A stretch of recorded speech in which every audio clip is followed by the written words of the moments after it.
Eccoci a tutti gli ascoltatori da Giulio Cainarca, ben trovati all'appuntamento con la rassegna stampa 24 settembre, martedì 7:32, radiolibertà.net, pagina Facebook di Radio Libertà, soprattutto per il palinsesto di giornata. Prima pagina dell'agenzia ANSA, homepage, nuovi raid in Libano, Israele annuncia attaccati 1600 obiettivi e dal Libano rispondono 492 morti, tra cui 35 bambini, la condanna della Cina contro Israele, centinaia di famiglie in fuga, dice il premier israeliano Netanyahu, non aspettiamo la minaccia, la anticipiamo. Secondo Musk consegna a Meloni il Global Citizen Award, ha fatto un lavoro straordinario da premier, più bella dentro che fuori, ha detto Elon Musk a proposito del premier italiano.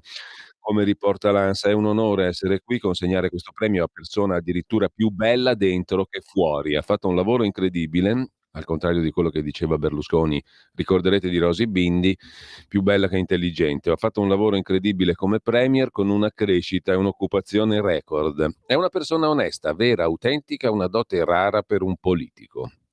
Queste le parole di Elon Musk rispetto a Giorgia Meloni all'atto della consegna a New York del Global Citizen Award 2024 dell'Atlantic Council per il suo ruolo pionieristico di prima donna capo di governo in Italia, il suo forte sostegno all'Unione Europea, all'Alleanza Transatlantica, alla sua presidenza del G7 nel 2024. Poi è stato il turno del premier italiano, seduta accanto a lui nel tavolo della cerimonia, che lo ha ringraziato per il suo genio prezioso.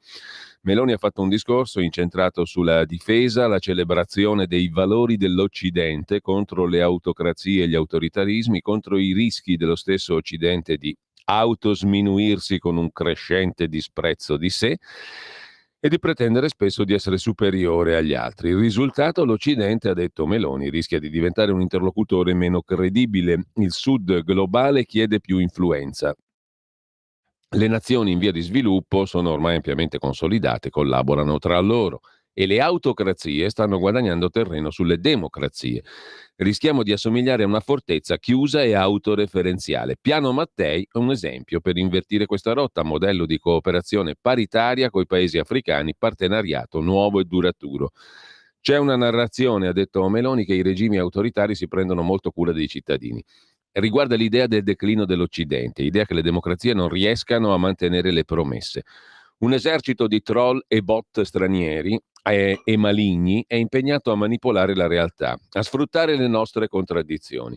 Ma ai fan dei regimi autoritari lasciatemi dire che difenderemo i nostri valori, ha messo in chiaro Meloni, invitando a non vergognarci ad usare e difendere parole e concetti come nazione e patriottismo, quest'ultimo la miglior risposta al declinismo. In un tempo dominato dal caos, ha detto ancora Meloni, l'Italia si schiera al fianco di chi difende la propria libertà e sovranità, cioè in sostanza l'Ucraina. Poi ha citato la canzone Man in the Mirror del mio professore di inglese, il cantante Michael Jackson, per dire che dobbiamo iniziare da noi stessi, sapere chi siamo veramente e rispettarlo. Ronald Reagan, per ricordare che la libertà è un'arma che i nostri avversari nel mondo di oggi non hanno e quella che temono di più. Ma anche l'intellettuale Giuseppe Prezzolini, secondo cui chi sa conservare non ha paura del futuro perché ha imparato la lezione del passato. Possiamo arrenderci all'idea, ha concluso Meloni, che la nostra civiltà non ha più niente da dire, niente più rotte da tracciare, o ricordare chi siamo, imparare dai nostri errori, aggiungere il pezzo di storia a questa straordinaria camminata e governare ciò che accade intorno a noi per lasciare ai figli un mondo migliore. Così Giorgia Meloni. Piove troppo a Bergamo, rinviata stasera a Atalanta Como, poi uccide la madre e dopo 24 ore confessa in diretta televisiva su Canale 5 da Mirta Merlino, disposto il fermo, portato in carcere in quel di Modena. Gli atleti di Parigi 2024 al Quirinale. L'ordine di arresto in Brasile per il cantante Gustavo Lima avrebbe fatto uscire dal paese 2 ricercati e poi sempre dalla homepage dell'agenzia ANSA di stamani abbiamo da segnalare ancora che cosa? Il dramma di Verona in cronaca, per il quindicenne accertata la morte cerebrale, un omicidio-suicidio. Il padre ha consentito alla donazione degli organi. Processo Grillo Junior, non si presenta a Tempio Pausania l'ex dell'accusatrice. Infine, per quanto concerne la pagina di politica, nomine Rai in arrivo. Forza Italia conferma Agnes, un cognome illustre alla presidenza della Rai. Difficile l'ok in vigilanza, in azienda un giorno di sciopero. Lasciamo con questo il primo piano dell'agenzia ANSA. Andiamo a vedere subito le prime pagine dei quotidiani di oggi. Avvenire parla di strage preventiva in apertura, ovvero Israele che bombarda il Libano. 350 morti, 24 bambini. Netanyahu dice preveniamo la minaccia all'ONU, firmato il patto per il futuro con 56 impegni dalla lotta alla fame al disarmo, le solite storie. Sempre dalla prima pagina di Avvenire, la manovra finanziaria in Italia, non fermiamoci al tesoretto, ammonisce Marco Ferrando, e poi il presidente della Conferenza Episcopale Italiana, l'arcivescovo di Bologna Matteo Zuppi, il cardinale di Bologna che dice serve una Camaldoli, cioè un incontro ecumenico di pace, eccetera, per riprogettare l'Europa. Il ponte sullo stretto di Messina resta sospeso, i sindaci chiedono il coinvolgimento, cosa succede? Fermi gli espropri e i lavori preparatori. I sindaci dicono fate qualcosa, coinvolgete anche noi, se no tutto fermo per il mitico ponte sullo stretto di Messina. L'Istat migliora PIL e deficit, Giorgetti frena, cambia poco, si va verso la legge di bilancio molto prudente, molto giusta, molto saggia, molto sobria, molto. Corriere della Sera apre la prima pagina con il Libano sotto il diluvio di bombe, a Modena donna uccisa, la confessione in diretta televisiva, gli azzurri paralimpici da Mattarella bravissimi, ora la Milano Cortina, dice il presidente dell'Italica Repubblica. E ancora in prima pagina sul Corriere della Sera Unicredit in Commerzbank. Il cancelliere tedesco Scholz si è molto adombrato. Giù i titoli, nuovo blitz di Unicredit che ieri è salita al 21% della banca tedesca Commerzbank. Allo stesso tempo ha chiesto Unicredit alla BCE, alla Banca Centrale Europea, l'ok per arrivare al 29,9%. Ira della Germania che alza le barricate. Il cancelliere Olaf Scholz ha detto acquisizioni ostili non sono positive per le banche, cioè noi vogliamo mangiare in Italia ma l'Italia non può mangiare da noi. Cecchettin e il processo, non cerco vendetta, dice Gino Cecchettin, papà di Giulia ammazzata da Filippo Turetta, ex fidanzato, ma ho perso Giulia, ho perso tutto, spero in una pena giusta. Meloni Musk l'abbiamo già visto, l'intervista a Manfred Weber, presidente del Partito Popolare Europeo, su immigrazione e difesa l'Europa si gioca il futuro, una frase memorabilissima. Il Fatto Quotidiano apre la prima pagina con il super bonus, altro che buco. Col super bonus crescita su e rapporto debito-PIL giù, quindi bravo Giuseppi, balle di governo, dall'edilizia il 90% del boom post-Covid, i nuovi dati Istat. L'incremento 21-23 rivisto al rialzo, più 90 miliardi trainati dalle costruzioni. Il rapporto col debito torna ai livelli 2019. Super bonus ottimo. 5 miliardi annui a Kiev, 2 di spese militari. Ora Meloni cerca i soldi e poi tanto di cappello a Enrico Costa, scrive il Fatto sopra la testata, il quale Costa, deputato Italia Viva tornato in Forza Italia, dopo la denuncia del Fatto Quotidiano, si dimette da presidente della giunta immunità della Camera. Una medaglia per lui, una medaglia per noi, tutti bravi. Assemblea nazionale costituente dei 5 Stelle no ai big, la regola che frena Grillo, e poi eletto 5 volte dal 92, trucchi e vassalli di Petrucci, il ras eterno del basket, titola in prima pagina il Fatto Quotidiano. Si tratta di un nome dello sport immarcescibile, dal 92 eletto 5 volte, Petrucci 6, l'eterno padrone del basket, scrive Lorenzo Vendemiale, fra trucchi e vassalli. Longa manus, la rete dell'ex numero 1 del Comitato Olimpico garantisce a Gianni Petrucci, romano, la riconferma, nonostante le regole del Ministero. C'è un'altra questione familiare, l'ordine dei commercialisti e l'inchiesta che punta al viceministro Sisto, nei guai il direttore generale di Via Arenula, Mimmo. Tutto comincia a fine 2023 quando Maria Linda Sottocorna, membro del Consiglio di Disciplina di Bergamo, si vede rifiutare la consegna dei verbali delle sedute. Denuncia al Ministero, al Consiglio nazionale in procura. Nel frattempo partono missive al viceministro Sisto sulle consulenze che l'ente controllato ha affidato al figlio avvocato. Il viceministro Sisto e il presidente dell'Ordine dei Commercialisti, Denuccio, sono i protagonisti di questa inchiesta della Procura di Brescia che travolge 18 tra i commercialisti più noti d'Italia, scrive il Fatto, e 4 funzionari, arrivando fino a Roma con un direttore generale del Ministero di Giustizia indagato e uno stralcio dell'indagine che potrebbe chiamare in causa Francesco Paolo Sisto, viceministro sottosegretario alla giustizia con delega alle professioni. Sisto non è indagato, ma la Procura di Brescia segnala ai colleghi di Roma due elementi per valutazioni. Il primo è l'inerzia del Ministero che vigila sull'ordine dei commercialisti nei confronti di irregolarità riscontrate in seno al Consiglio dell'Ordine e a quello di disciplina a Bergamo, fino al commissariamento.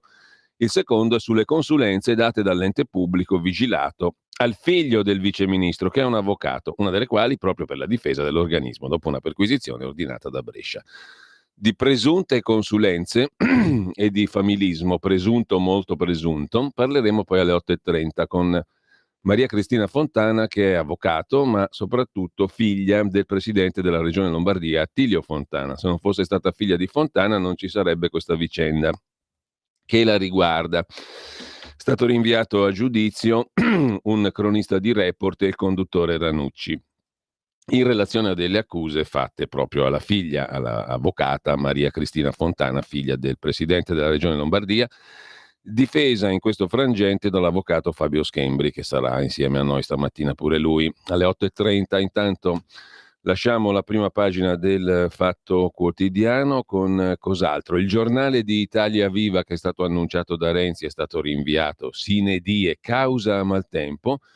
Ci sarà da divertirsi, tenetevi pronti, diceva a luglio Renzi, annunciando la nascita di un giornale, un quotidiano. Niente da fare, ma il progetto non è seppellito. Mentre Marco Travaglio torna su Andreotti e Dalla Chiesa. Siccome non c'è nulla di più inedito del già pubblicato, la deputata di Forza Italia, Rita Dalla Chiesa, appena 42 anni dopo l'assassinio del padre Carlo Alberto e di sua moglie Emanuela, allude ad Andreotti come il politico che i mafiosi volevano favorire. La cosa fa grande scalpore sui media come fosse una novità. Peccato che sia già tutto scritto nelle sentenze su Andreotti, assolto in primo grado, poi mezzo assolto e mezzo prescritto in appello e in Cassazione.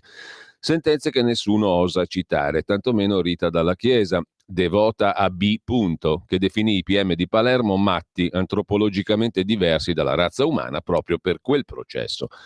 Già nel 1971 il giovane Dalla Chiesa, capo della Legione Carabinieri di Palermo, denuncia le collusioni mafiose di andreottiani tipo Lima e Ciancimino. E appena ci torna come prefetto nell'aprile 82, solo, abbandonato, senza poteri reali, scrive sul suo diario parole dure. Ieri, scriveva Carlo Alberto Dalla Chiesa sul suo diario, anche l'onorevole Andreotti mi ha chiesto di andare e naturalmente, date le sue presenze elettorali in Sicilia, si è manifestato per via indiretta interessato al problema. Sono stato molto chiaro, gli ho dato però la certezza che non avrò riguardi per quella parte di elettori alla quale attingono i suoi grandi elettori. Sono convinto che la mancata conoscenza del fenomeno lo ha condotto e lo conduce ad errori di valutazione di uomini e circostanze. Il fatto di raccontarmi che intorno al fatto Sindona un certo Inzerillo, morto in America e giunto in una bara con un biglietto da $10 in bocca, depone nel senso. Prevale ancora il folklore, non se ne comprendono i messaggi. Nell'86, testimone al maxi processo, Andreotti nega di aver mai chiesto di incontrare Dalla Chiesa, che dunque avrebbe mentito al suo diario, e di avergli parlato del mafioso Inzerillo. Peccato che il generale Dalla Chiesa l'abbia raccontato al figlio Nando, aggiungendo che Andreotti è sbiancato in volto. Il 2 aprile 82 scrive al premier Spadolini: i messaggi già fatti pervenire a qualche organo di stampa da parte della famiglia politica più inquinata del luogo hanno già fatto presa laddove si voleva.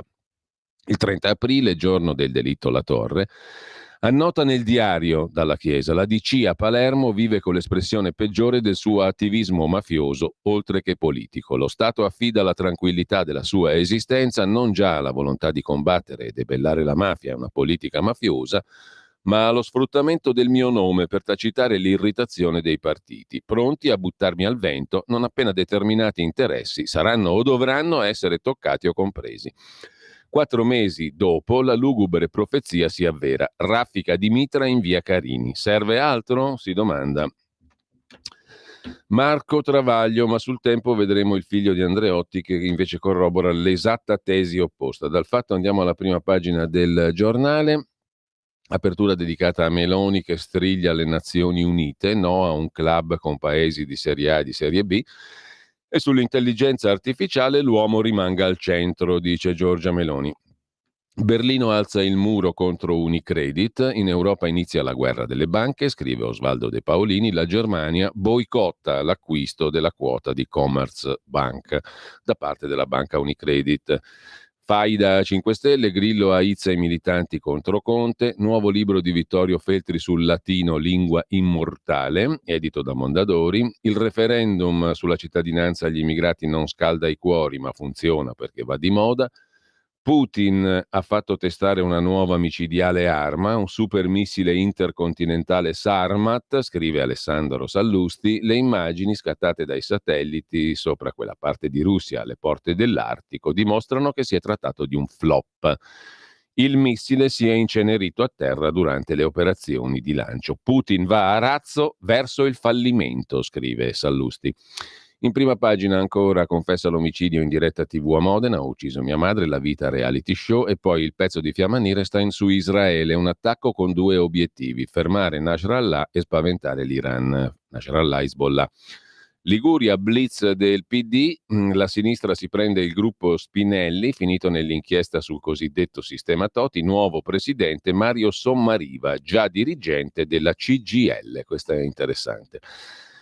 Dazi su auto, riso e latticini. Tra Cina e Unione Europea è fuoco incrociato di dazi, scrive ancora il giornale in prima pagina, mentre il Tempo si occupa con un'esclusiva di far parlare il cardinale Becciu, Striano e compagnia. Qualcuno ha usato Papa Francesco. Il dottor Cantone, procuratore capo a Perugia, mi ascolti, dice il cardinale Becciu, che svela un complotto. Ecco chi mi voleva eliminare, mai preso un euro dalla Chiesa.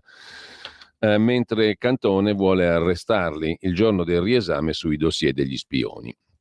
Commenta il direttore del Tempo Tommaso Cerno come un caleidoscopio puntato sulla realtà. L'inchiesta di Perugia, dossier spioni, ci svela dettagli nuovi che cambiano i connotati alle storie di cronaca. Basta impugnare i fatti, ruotare nella direzione delle nuove prove e veder mutare la verità. La vicenda del cardinale Becciu, che stiamo rileggendo alla luce degli incroci fra spioni e Vaticano, è sempre più fosca. Le bugie raccontate al Papa, l'aggancio con i finanzieri del sistema striano, gli spioni, i controlli sui conti, sui bonifici immaginari costati la caduta di Becciu, entrano dalla Porta Santa nel calderone delle soffiate contro Salvini, contro Berlusconi e le fughe di notizie sui conti di Crosetto. Una trama talmente chiara che, come sostiene il procuratore capo di Perugia Raffaele Cantone, indagati e loro sodali si sono messi al lavoro per insabbiare tutto, cancellare le prove, scrivere un copione per far passare noi per fessi. Siccome fessi non siamo, aspettiamo il riesame, consapevoli che, comunque vada, a garanzia della verità oggi c'è un paese che ha capito che su questa storia si deve andare fino in fondo.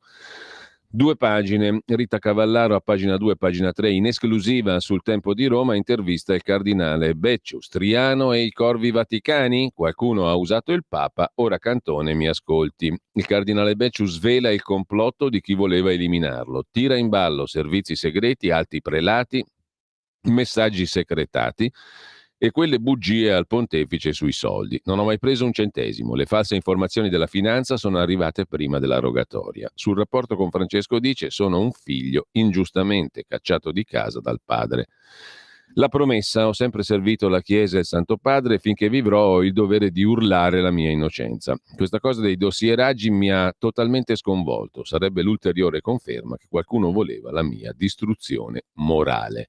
Il 24 settembre 2020 ha segnato la mia vita, eccetera, eccetera. Inizia così l'intervista al cardinale Becciu. Riassunta in prima pagina così: qualcuno ha usato Papa Francesco, Cantone mi ascolti, su Striano e gli altri spioni. Velocemente gli altri titoli di prima pagina del Tempo: l'appello di Meloni alla riforma dell'ONU, perché non ci devono essere paesi di serie B, e poi la versione di Andreotti nel diario segreto, la verità di Andreotti, dissi a Falcone, fiducia ad alla Chiesa. Kamala Harris sfida Trump in TV, ma lui risponde picche. Tornando all'Italia, stretta del governo sui finti ingressi di stranieri regolari, il sottosegretario Mantovano vuole combattere le mafie. E poi c'è una notiziola gustosa: tra i colonnelli di Vannacci è scoppiata la guerra, titola Il Tempo in prima pagina. Pagina 8 scopriamo che Tale Marco Belviso, rappresentante dei Vannacciani nel nord-est, è stato cacciato e adesso lui denuncia tutti. Contro Fabio Filomeni, presidente dell'associazione Il Mondo al Contrario, e altre due persone. Li denuncia il Belviso di violenze private e minacce. Dopo l'intervista al Tempo in cui rivendicava l'importanza del nord-est, il Belviso è stato estromesso dall'associazione Il Mondo al Contrario. Insomma, è guerra fra i colonnelli del generale, il generale Vannacci. Belviso cacciato, denuncia tutti. Infine, sempre dalla prima pagina del Tempo, il fedelissimo di Orlando, il big PD in Liguria, ex ministro di giustizia a capo del gruppo Spinelli, Feltri il latino e il senso della vita. Dal Tempo passiamo a Repubblica, titolo principale Libano, pioggia di fuoco, l'attacco di Israele a Hezbollah, poi Meloni che boccia la riforma delle Nazioni Unite, dell'ONU, non vedrà né Biden né Zelensky. In prima pagina con foto, Woodward Avenue. In Michigan, la strada principale di Highland Park, una delle cittadine più povere degli Stati Uniti. Il reportage di Gabriele Romagnoli in Michigan, appunto, tra i dimenticati di Highland Park. Interessante. Trilogia americana, alle pagine 14 e 15 di Repubblica. Tutta l'ultradestra a Pontida, Salvini spera nel saluto di Trump dopo l'annuncio di Orban di andare a Pontida il 6 di ottobre. Per quanto riguarda invece il reportage di Gabriele Romagnoli, sono due pagine interessanti. Debutta oggi con la prima puntata la serie Trilogia americana. Nel Michigan conteso, le voci di Highland Park, capitale dei dimenticati. Abbandonata dalla fabbrica automobilistica Ford, Highland Park è una delle cittadine più povere degli Stati Uniti. Nonostante nel sobborgo di Detroit siano quasi tutti afroamericani, Kamala Harris, per ottenerne il voto, dovrà vincere lo scetticismo dilagante. Cristina ha un negozio di vestiti, dice. Kamala afferma di voler aiutare i piccoli commercianti, ma non so come. Luca, meccanico di papà italiano, sosia di Clint Eastwood, meglio Trump, protegge i miei interessi. Highland Park, 8.000 e rotti abitanti, afroamericani l'88%, bianchi l'8%, età mediana 46 anni. Reddito medio $34.000, tasso di povertà 38%, disoccupati da almeno 5 anni il 19% dei cittadini. Nel 2020 50,6% ha votato Biden, 47,8% Trump. I dimenticati, i poveri negli Stati Uniti. Lasciamo Repubblica e andiamo a vedere anche La Stampa di Torino. La Stampa apre la sua prima pagina con il Libano sotto le bombe di Israele, con la testimonianza di Liliana Segre, la mia infanzia negata e quei bimbi di oggi, vittime della guerra e dell'indifferenza, l'accusa dell'ex ministro San Giuliano, sono stato ricattato dalla dottoressa Boccia, contro di me utilizzava il nome di Giorgia Meloni, e poi ancora dalla prima pagina della Stampa il pezzo di Domenico Quirico, perché la morte non cancellerà Sinwar, l'ideologo di Hamas, Commerzbank e scontro tra l'Italia e la Germania, e poi la paura dei vaccini che fa tornare anche il morbillo, commenta Eugenia Tognotti. Tommaso Nannicini, figlio di un parlamentare del PC, PDS, quel che l'è, illustre degli anni scorsi, ed è stato a sua volta anche forse per un certo periodo responsabile economico del Partito Democratico. Comunque Tommaso Nannicini si occupa di conti pubblici, senza debito comune, come vuole Mario Draghi, l'Europa non riparte. E lasciamo con questo anche La Stampa, andiamo a vedere la prima pagina della Verità di Maurizio Belpietro, il direttore che si occupa dell'Unione Europea sepolta dal muro di Berlino, l'opposizione tedesca, governo in testa, all'acquisizione della Commerzbank da parte di Unicredit è la prova che l'Unione Europea non esiste. La banca italiana rilancia e punta al 29%, 29,9%. Intanto il titolo principale in realtà sulla Covid, hanno scherzato. Al palo le terapie intensive. L'Abruzzo è l'unico ad aver rispettato il decreto legge 2020. La carenza di posti letto fu uno dei pretesti per giustificare le restrizioni, il lockdown e per alimentare la retorica sul vaccino sola salvezza.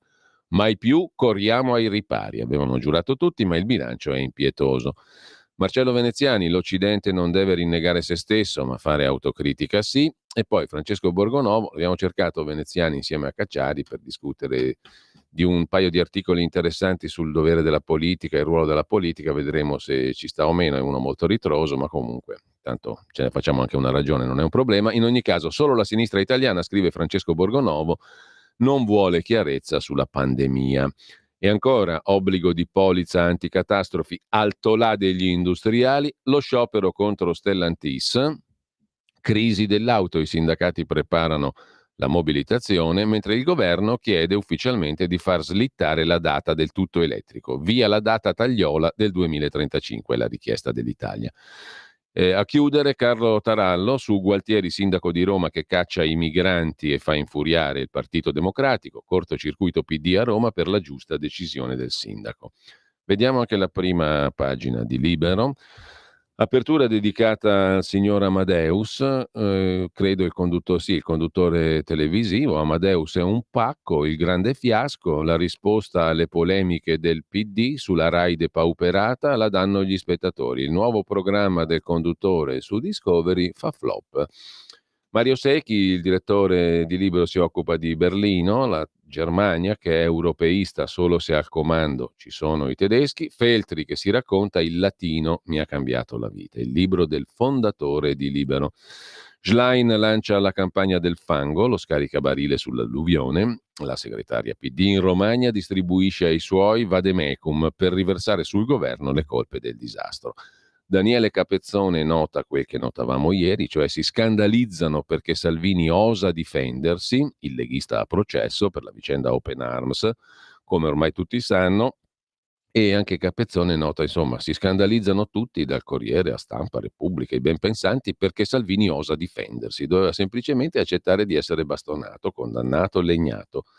Così era giusto, così si sarebbe comportato bene.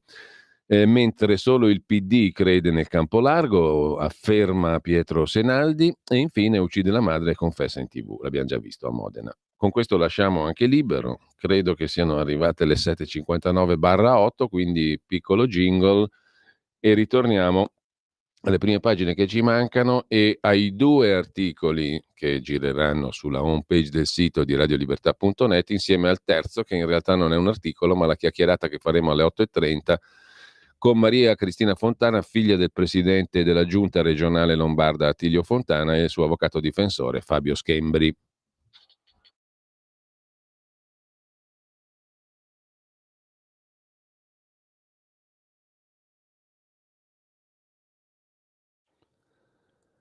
Prima pagina di Italia Oggi sulla questione dei cantieri, stop della patente a discrezione dell'Ispettorato del Lavoro. In ogni caso di infortunio, mortale o no, di lavoratori su un cantiere, decide sempre l'Ispettorato territoriale competente se sospendere la patente a crediti del datore di lavoro, ritenuto responsabile almeno di colpa grave dell'infortunio o delegato dal datore di lavoro o dal dirigente.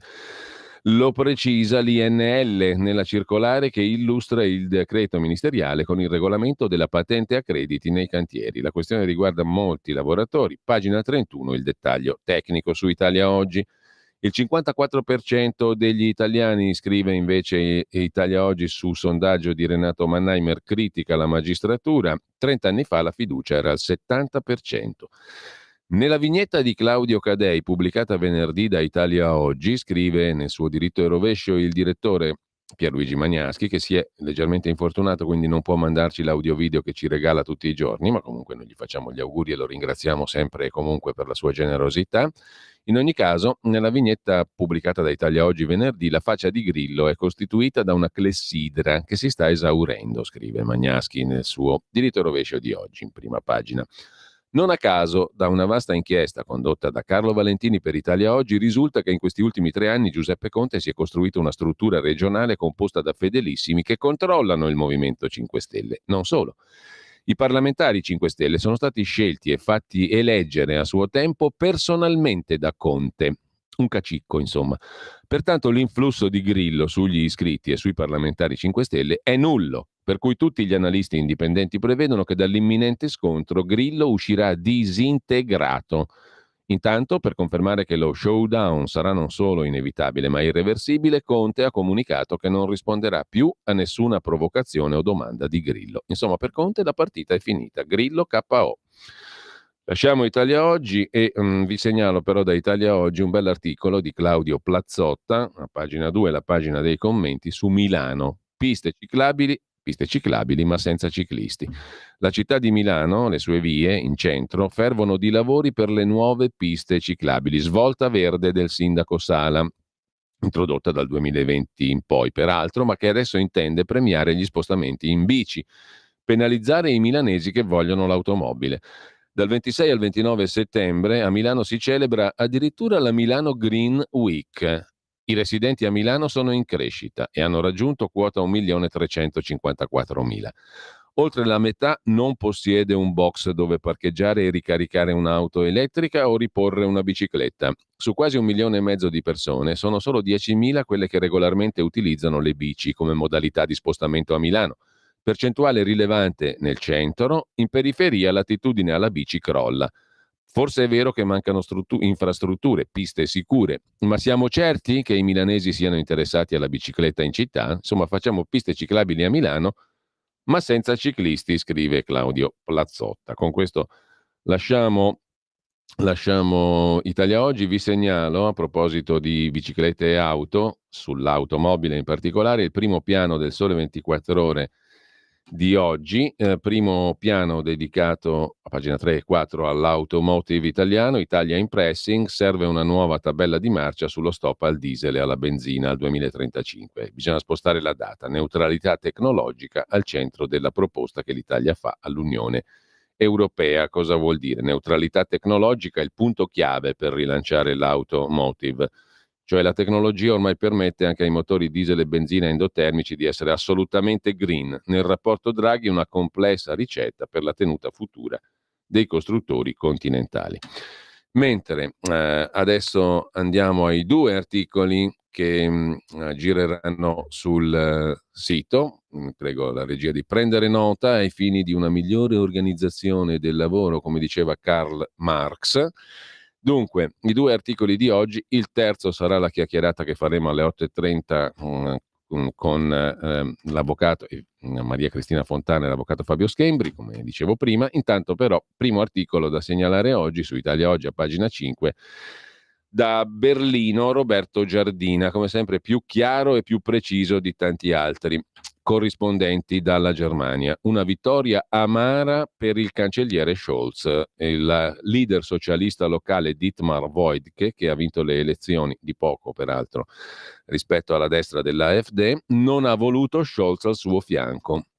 Il premier brandeburghese Woidke vince con una campagna contro il governo tedesco. Alla terza prova, nella ex DDR, Germania Est comunista, vittoria amara e sconfitta personale per Olaf Scholz, il cancelliere tedesco. Nel Brandeburgo, land che circonda Berlino, dopo le sconfitte in Sassonia e Turingia, vince il partito di Scholz, l'SPD, Partito Socialdemocratico. Ma il premier regionale dell'SPD, Dietmar Woidke, ha condotto una campagna contro la politica del governo centrale e ha pregato Scholz di non farsi vedere al suo fianco. Nei sondaggi a caldo, dopo il risultato, il 74% di chi ha votato l'SPD ha dichiarato di averlo fatto solo per evitare un successo del partito di estrema destra AfD.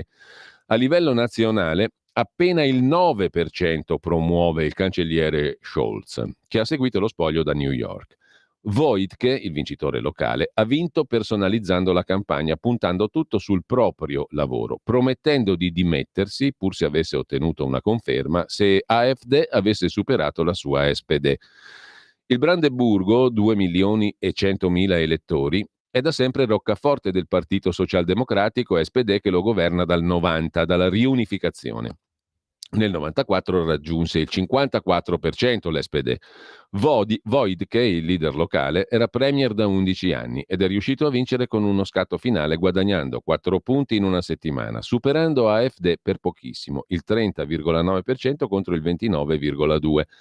463.000 voti Woidke contro 438.000 l'AfD, grazie soprattutto ai non elettori, 51.000, che sono tornati alle urne, ma ha perso 26.000 voti andati al partito di Sarah Wagenknecht, che ha ottenuto un successo straordinario, il 13,5%, 202.000 voti, superando i cristiano-democratici della CDU, scesi al 12,1, 181.000 voti. Terzo peggior risultato, nazionale o regionale, nella storia della Repubblica Federale dal 1949 per i cristiano-democratici.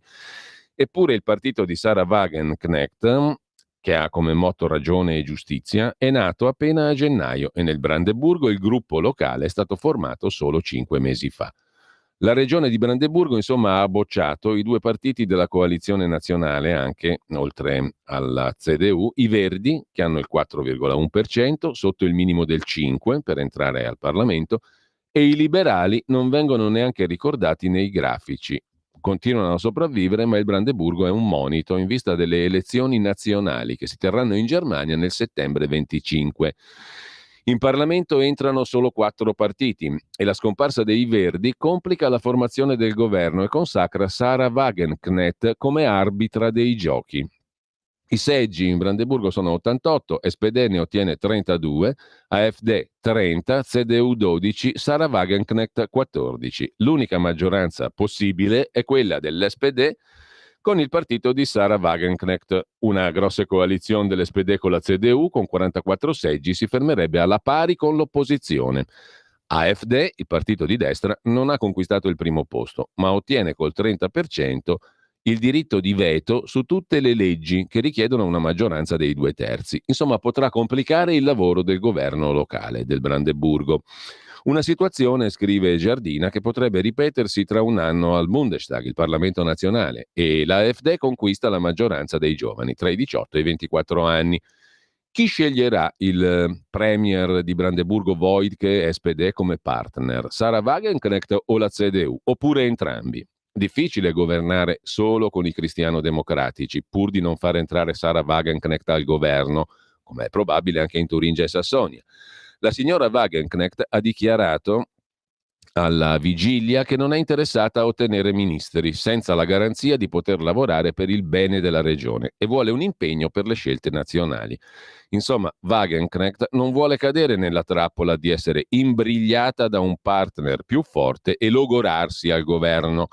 I sondaggi prima del voto si sono rivelati quasi esatti. Non è stato previsto lo scatto finale dell'SPD e dopo le analisi dimostrano che i temi che hanno deciso il risultato sono stati nell'ordine: l'immigrazione incontrollata e la guerra in Ucraina. Sarah Wagenknecht, 55 anni, è accusata di razzismo, pur essendo figlia di un iraniano, e di essere portavoce di Putin perché vuole la pace. Continuare a combattere, conclude da Berlino Roberto Giardina, pagina 5 di Italia Oggi, continuare a combattere costa solo vite agli ucraini. Una vittoria totale contro la Russia sarebbe possibile solo coinvolgendo i tedeschi e gli occidentali nel conflitto. La terza guerra mondiale. Sempre secondo le analisi, soltanto il 20% degli elettori di AfD sono neonazi e razzisti. Gli altri, come è evidente, votano per protesta contro i partiti tradizionali. E i tedeschi, soprattutto all'est, ne hanno abbastanza dei verdi arroganti e confusionari. Così, vittoria amara per Scholz, scrive da Berlino Roberto Giardina. Secondo articolo di oggi, sono tutti bravi a babbo morto, diciamo così, per usare un'espressione un po' poco elegante. Il lockdown ci ha rubato del tempo, lo scrive Maria Rita Gismondo, direttore microbiologia clinica e virologia dell'ospedale Sacco di Milano, sulla sua ormai storica rubrica antivirus in ultima pagina sul Fatto Quotidiano di oggi. Come abbiamo avuto modo di dire anche nel libro Il ruggito della pecora nera, edito da BioBlue, Maria Rita Gismondo con Minoliti, altro autore del libro, non è compito della scienza far giustizia, scrive la dottoressa Gismondo su Il Fatto Quotidiano di oggi, ma è compito della giustizia fondare alcune decisioni sui risultati scientifici. Sulla pandemia da Covid i dati raccolti sono ancora scarsi e parziali, ma sarebbe interessante conoscere i dati di mortalità dei paesi che come l'Italia hanno adottato il lockdown con quelli che non lo hanno fatto, come peraltro la vicina Confederazione Elvetica.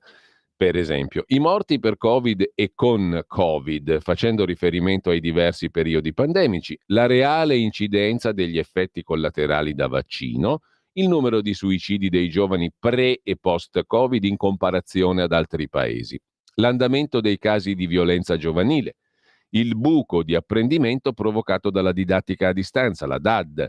Molti fattori, scrive la dottoressa Gismondo, non hanno ancora permesso una vera disamina di quanto accaduto, con la conseguenza che la giustizia non ha avuto elementi per attribuire le responsabilità. Forse può sembrare semplicistico, ma basterebbe chiedere a chi ha preso decisioni su quali dati scientifici sono state fondate e, se presenti, confrontarle con i risultati del gruppo di studio. L'ingiusta superficialità della materia si è fondata su quanto ci siamo sentiti ripetere 1000 volte. Le decisioni sono state prese in base ai consigli del Comitato Tecnico Scientifico. Bene, se il barile scaricato si ferma al Comitato Tecnico Scientifico, allora che la giustizia, con la G maiuscola, chieda, tenendo conto dei verbali, quali dati scientifici sono stati a supporto dei consigli dati al ministro. Il 16 novembre 2020, scrive Maria Rita Gismondo sul Fatto Quotidiano, già venivano pubblicati pareri sulle modalità di affrontare la pandemia. Il direttore di Lancet, tra le più prestigiose riviste scientifiche mondiali, dichiarava: Regno Unito e Italia peggiori della classe in Europa. Stupisce il silenzio assoluto dell'Organizzazione Mondiale Sanità. Perché invece in Italia le istituzioni dichiaravano che eravamo i primi in Europa? Uno studio condotto negli Stati Uniti, conclude Gismondo, ha affermato che i lockdown imposti con obbligo di restare in casa e la chiusura delle scuole hanno invecchiato prematuramente il cervello dei giovani. Le restrizioni sociali hanno rubato letteralmente 4,2 anni alle femmine, 1,4 ai maschi. Chi risponderà di questo furto? Si domanda molto retoricamente, chiudendo il pezzo, Maria Rita Gismondo. Tutti bravi a babbo morto. Con ciò chiudiamo il capitolo dei 3 pezzi, il terzo alle 8:30, come vi dicevo, per la homepage del sito radiolibertà.net, e andiamo a vedere adesso alcune delle notizie di oggi, degli articoli di oggi, qualcosa di potenzialmente interessante, speriamo che vi interessi, se no amen. Primo piano di Avvenire dedicato al ponte sullo Stretto, l'allarme dei sindaci, lo abbiamo intravisto prima. Paolo Viana da Villa San Giovanni, Reggio Calabria. Il progetto è fermo, coinvolgeteci, dicono i sindaci, a partire dal sindaco Falco Matà di Reggio Calabria. Nessuna barricata, ma vogliamo essere protagonisti. Cosa è successo? Espropri fermi, collegamenti complementari mai partiti, enti locali non coinvolti. Ecco le voci dei sindaci e di alcuni urbanisti che chiedono chiarezza e condivisione sulla questione del ponte sullo Stretto di Messina. Su Avvenire c'è anche la questione della cittadinanza agli immigrati che frequentano tot anni di scuola, firme sopra quota 300.000 per il referendum sulla cittadinanza ai minori stranieri. Il PD rilancia, valgano anche gli anni della scuola materna, magi di più Europa, quel che furono i radicali, dice il traguardo è a portata di mano. Va in tilt la piattaforma per aderire online, oltre 60.000 contatti in un'ora. La nuova proposta avanzata dalla democratica Baccali. Crippa della Lega dice l'Italia diverrebbe il campo profughi del mondo. Ma anche Renzi annuncia la sua firma. I dati del Ministero Istruzione: 864.400 errotti gli studenti non italiani, all'asilo 107.000, 322.000 alle elementari. Saltando da Avvenire a Brescia Oggi, lotta agli infortuni sul lavoro, arriva la patente appunti per 18.000 aziende edili bresciane che sono interessate all'introduzione della patente appunti per i cantieri. Si parte da una dote, 30 crediti. Violazioni, infortuni e decessi portano a decurtazioni, si rischia lo stop dell'attività. Per le organizzazioni di categoria del settore è un passo avanti, ma è più punitiva che incentivante. Serve puntare sulla formazione, su una vera qualificazione delle imprese, scrive il quotidiano bresciano. Andiamo invece in quel di Bari. Il Corriere della Sera, in cronaca locale, il Corriere del Mezzogiorno, si occupa dell'omicidio di Antonella Lopez, giovane appartenente a roba mafiosa locale. Discoteche in mano ai giovani mafiosi. Fermato l'assassino della Lopez, l'allarme dei magistrati. Le discoteche sono terreno di conquista dei clan. Il pubblico ministero, Perrone Cappano, che sta indagando, dice: a mente fredda mi ha inquietato rendermi conto che ho ascoltato le testimonianze sostanzialmente di bambini mafiosi. Il 21enne barese Michele Lavopa, già ritenuto dalle forze dell'ordine soggetto a rischio, è ritenuto il responsabile dell'omicidio di Antonella Lopez, la 19enne uccisa sabato e domenica, tra sabato e domenica ovviamente, nel locale Bahia Beach di Molfetta. E il soggetto in questione, il signor Lavopa, appunto, è ritenuto anche autore del ferimento di 4 altri giovani tra i 20 e i 25 anni, raggiunti da almeno 6 colpi di pistola. L'accusa per lui: omicidio e tentato omicidio. Interrogato, ha confessato. Ha detto ai militari di aver gettato in mare l'arma usata per il delitto. Sono bambini mafiosi a Bari. Dal Corriere della Sera, invece, in edizione nazionale, l'agenda statunitense di Giorgia Meloni in primo piano. Da Microsoft a Google, i primi investimenti. Altman di OpenAI sarà a Roma per negoziare accordi. Nel nord Italia, atteso a breve un investimento Microsoft fino a 4 miliardi di euro sull'intelligenza artificiale. Sarà il futuro, tutta questa bella roba qua. Intanto l'Istat ricalcola il PIL, 130 miliardi in più, la revisione dei conti fino a fine 2023. Ma il ministro Giorgetti, molto prudente, dice: questi dati non cambiano i principi della manovra, saremo molto sobri, con 2 i. Sul Movimento 5 Stelle si voterà su nome e garante, Conte si dice pronto ad andarsene se la linea sarà lontana dalla sua, ma come spiegava il direttore di Italia Oggi Magnaschi, tutti sono con lui, quindi Grillo se lo prenderà in saccoccia serenamente. La base si distacca dai temi progressisti, eccetera. Orban, Wilders, Vannacci è la Pontida più sovranista di mai. Scrive ancora il Corriere della Sera, e poi il sindaco Gualtieri fa sgomberare la tendopoli a Roma e il PD lo attacca. Sul Corriere della Sera c'è anche un'intervista da Bruxelles al presidente del Partito Popolare Europeo Manfred Weber, capogruppo del Partito Popolare Europeo dal 2014, dal 31 maggio presidente del Partito Popolare, dal 31 maggio 22 presidente del Partito Popolare Europeo. Immigrazione per il Mediterraneo serve un patto, una litania che abbiamo sentito 102.000 volte.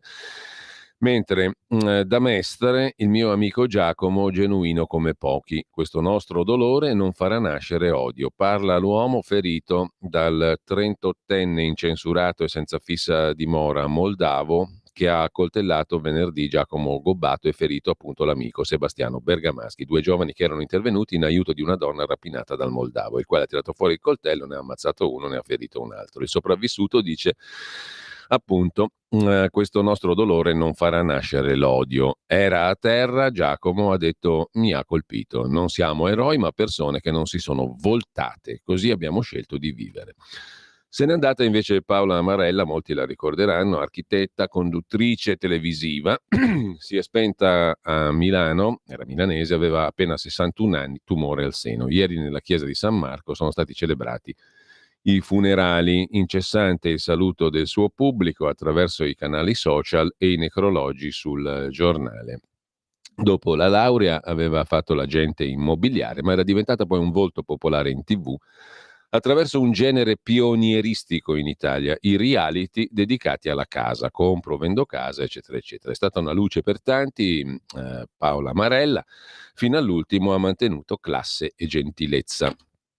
Sul Fatto Quotidiano invece vi segnalo l'articolo principale dedicato al super bonus, altro che buco, l'edilizia ha fatto il 90% della crescita reale, l'austerità disastrosa, l'inflazione assieme all'espansione economica ha migliorato i conti senza i tagli recessivi. Rivisto al rialzo il PIL del 21-23, più 90 miliardi, tutti trainati dalle costruzioni, cioè dal super bonus, scrive il Fatto Quotidiano.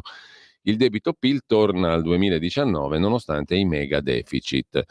Così il Fatto Quotidiano di oggi, mentre sul Fatto c'è da segnalare anche l'intervista a Silvio Garattini, classe 1928, fondatore dell'Istituto Mario Negri, chimico e farmacologo appunto, sul monoclonale un pasticcio pro azienda, la Sanofi.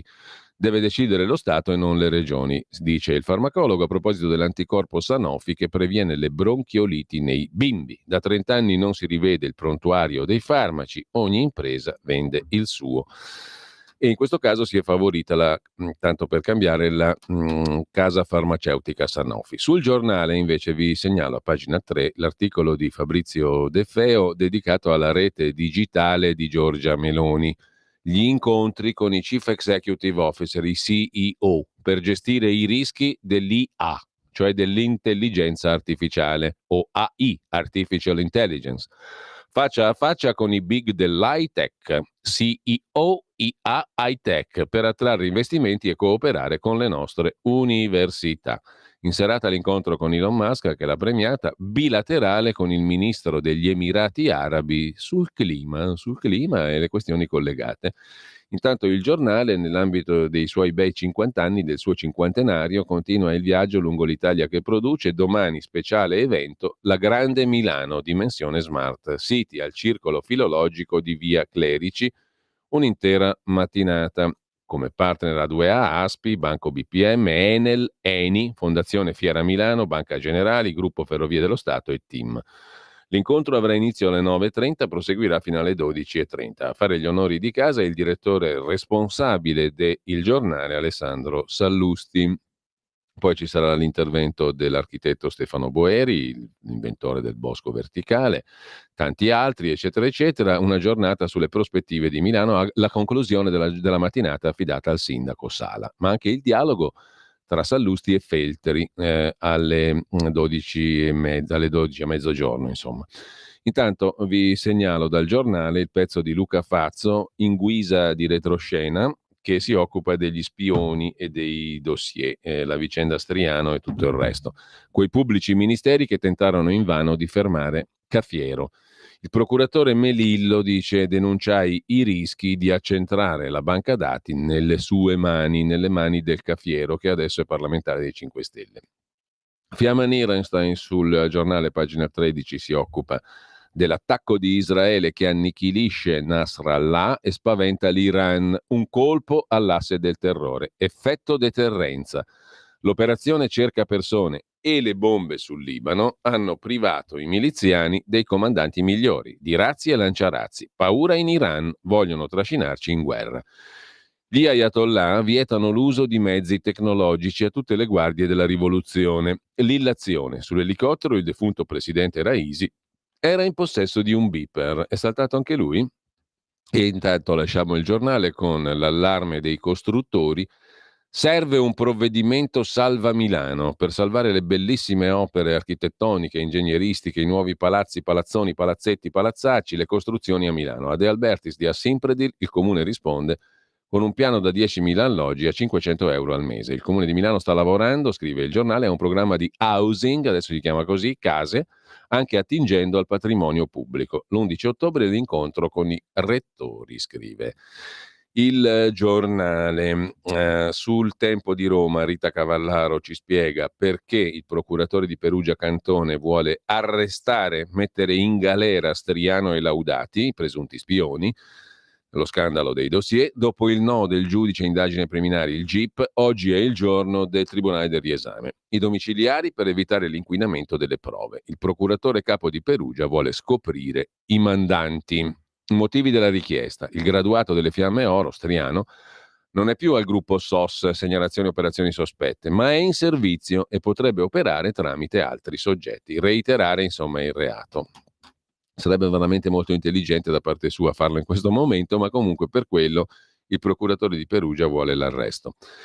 C'è da segnalare ancora in primo piano sul Tempo di oggi, sul quotidiano diretto da Tommaso Cerno, il diario di Andreotti e l'incontro con Falcone. Il diario lo cita anche Travaglio, ma il Tempo lo cita per un altro motivo, perché nel diario di Dalla Chiesa cita Marco Travaglio, questo invece è il diario di Andreotti.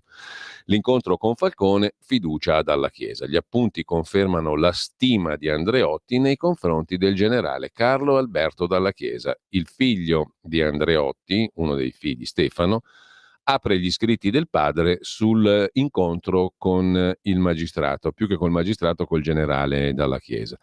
Col magistrato Falcone, parlando del generale Dalla Chiesa, ecco, per dirla tutta. Andreotti incontra Falcone e esprime la sua fiducia Dalla Chiesa. Con mia sorella Serena, scrive il figlio Stefano Andreotti, da tanti anni stiamo cercando di far conoscere chi è stato realmente nostro padre, il divo Giulio. Della guerra fra i colonnelli del generale abbiamo già detto, Vannacci. Il fedelissimo di Orlando diventa invece il presidente del gruppo Spinelli. Il presidente del porto di La Spezia, Mario Sommariva, ex CGIL, fedelissimo di Andrea Orlando, leader del PD in Liguria e già ministro di giustizia. Il fedelissimo di Orlando diventa presidente del gruppo Spinelli, che era invece amico anche di Totti. Il presidente del porto di La Spezia, Sommariva ex CGIL giusto appunto, a capo dell'impresa del principale indagato del caso Totti. Dalla provincia di Como vi segnalo una notiziola: fuga dei residenti. Como è l'unica città che cala di abitanti in Lombardia. A penalizzare la città non è il tasso di fecondità, ma quello migratorio. La popolazione di Como tra 20 anni sarà diminuita del 3,3%, un destino unico in regione Lombardia. Da Cremona invece la scuola, il rischio di intelligenza artificiale, come la pensano insegnanti e dirigenti, apre la provincia di Cremona stamani. I nodi da sciogliere. Alleata o nemica l'intelligenza artificiale? Su Repubblica vi segnalo un articolo di Giovanna Vitale sulla questione della nomina dei vertici RAI. Il rischio e la paralisi, presidenza Agnes nel mirino, le ipotesi di Minoli e di Bella.